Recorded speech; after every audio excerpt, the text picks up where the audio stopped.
Welcome everybody to Forza Horizon 4, and today we're taking a look at the 2018 Aston Martin Vantage.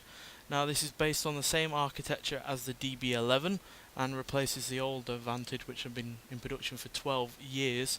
And yeah, is a significant change from that car, not just in terms of design, but in terms of engine and performance and general outlook in terms of the future of what Aston Martins are going to look and perform like. So yeah, this is more of a sports car than the DB11, which is a Grand Tourer. And yeah, a couple of reasons for that. One, it has 50-50 weight distribution, which the DB11 does not have. And yeah, this weighs a significant amount less, as it only weighs 3,497 pounds, whereas the DB11 weighs more than 4,000 pounds. And yeah, this does actually share an engine with that DB11, but the best version of that DB11 is with the twin turbocharged V12, whereas this shares the same powertrain and infotainment from Mercedes-Benz GTS car. So this has a 4-litre twin turbocharged V8 engine producing 503 horsepower and 505 pounds-feet of torque. Now that's the same horsepower as the GTS, but it's slightly more in terms of pounds-feet, at 26 extra, and it actually weighs 76 pounds less than that GTS. Now, yeah, in terms of design, I'm not wholly on board with this car. I certainly prefer the look of the DB11, which, to be honest, in my view, is a perfect balance between modern looks and the kind of classic stylings that we've had from Aston Martin with the likes of the DB9 and the Vanquish. And yeah, I prefer that a lot more in terms of styling. Now, side profile wise, I do like it. It's got that long bonnet, it's got that short rear end. And yeah, apart from the black accent bumpers on the front and the rear, the car does in general look okay. I especially like the fact that the lights are incorporated with the spoiler on the rear end, and it also is quite practical as well. Has a hatch there, you've got plenty of luggage, so yeah, even though it is a sports car, it could still double up as a long distance cruiser. And yeah, it's just not quite as perfect as the DB11, though I'm not going to by any means call it ugly. One area where the DB11 is better is the interior, because this interior is really rather cluttered. I have no idea what they were thinking of, but there's buttons everywhere on this car, whereas the DB11 is a lot more sorted out and yeah, a lot more precise and a lot less cluttered. Again, I think it's the fact that they've taken the Mercedes-Benz infotainment and put it in this, and yeah, Mercedes-Benz are obviously well known for festooning their interiors with buttons, and that seems to be the case with this car. Nonetheless, this car is inspired by the likes of the Vulcan and the DB10 in terms of design. You can tell by in terms of the Vulcan from the front grille there, and the DB10 in terms of, especially in terms of the rounded flowing rear. But nonetheless, obviously this is a sports car and it is an Aston Martin, so obviously we are in Britain and we have plenty of roads to try this car out on, so yeah, let's get out there. Now, despite this having a significant power disadvantage over the DB11 with the V12 twin turbocharged engine by more than 100 horsepower, because this doesn't weigh anywhere near as much, it's actually quicker to 60. As it can do 0 to 60 in 3.5 seconds, which is 0.2 seconds quicker than the DB11. Now, where this doesn't have the advantages to 100, as you know, there's nearly a half a second difference between this and the DB11. And with the DB11 having more than 600 horsepower, that car can do 202 miles an hour, whereas this can only do 193 miles an hour.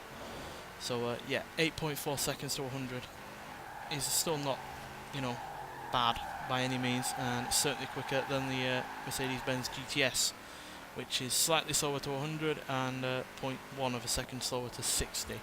So in terms of the Mercedes-Benz, it's got it licked in terms of performance, as you know, that car is slightly heavier, like I said, slightly less torque, making this a more potent sports car. And yeah, I actually think it handles a lot better than that Mercedes-Benz, as obviously it does weigh less, it has 50-50 weight distribution, and yeah, that engine being as far back as possible at the front does obviously help in that. And yeah, it's got plenty of speed, as you can see. certainly no slouch in terms of a sports car, and it does handle really rather well as that. But again, it's got problems. The DB11, despite the fact it does have twin turbos on it, just like this does, still hasn't had its engine noise sapped because of those turbochargers. It still has a lot of theatre to that V12 engine. It sounds really good, and yeah, there's no mistaking it for any other kind of car.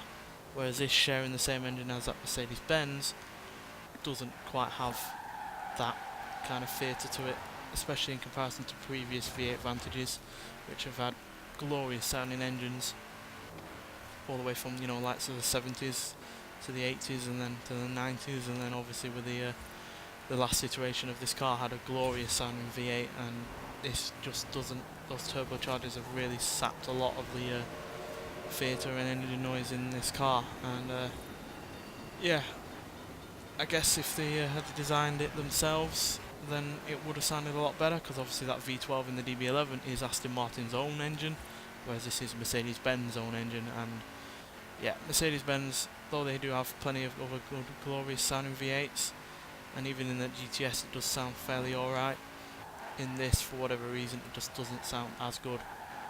That's not to say it's terrible.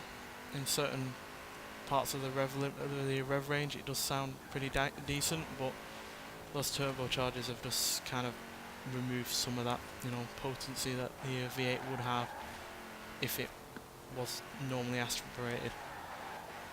Now granted, despite the fact that it is, you know, turbocharged, it does have a smaller engine than previous V8 Vantages, which obviously does make it a lighter car up front, which also helps it in terms of the weight distribution and the weight overall, making it, you know, by far the best handling Vantage that we've ever had. But, you know, Aston Martin's never really been about lightweightness. It's never really been about being the, you know, most precise sports cars. They've just been about, you know, great looks, plenty of theatre to the experience, and just generally being fun.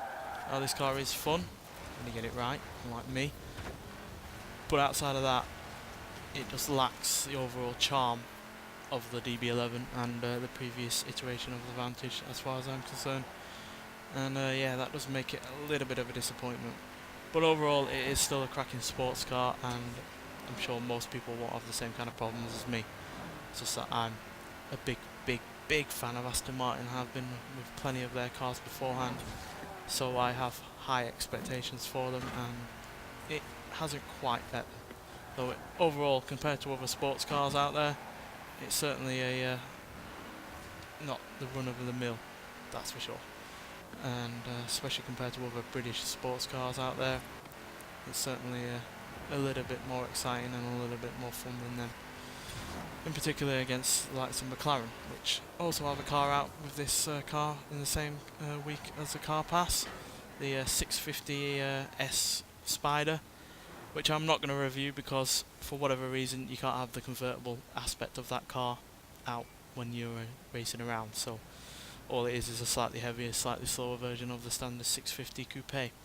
So you won't be seeing a review of that, but I hope you still nonetheless get enjoyment out of this Aston Martin, because it is still a good car, and yeah, it's certainly a rival for plenty of other sports cars out there today.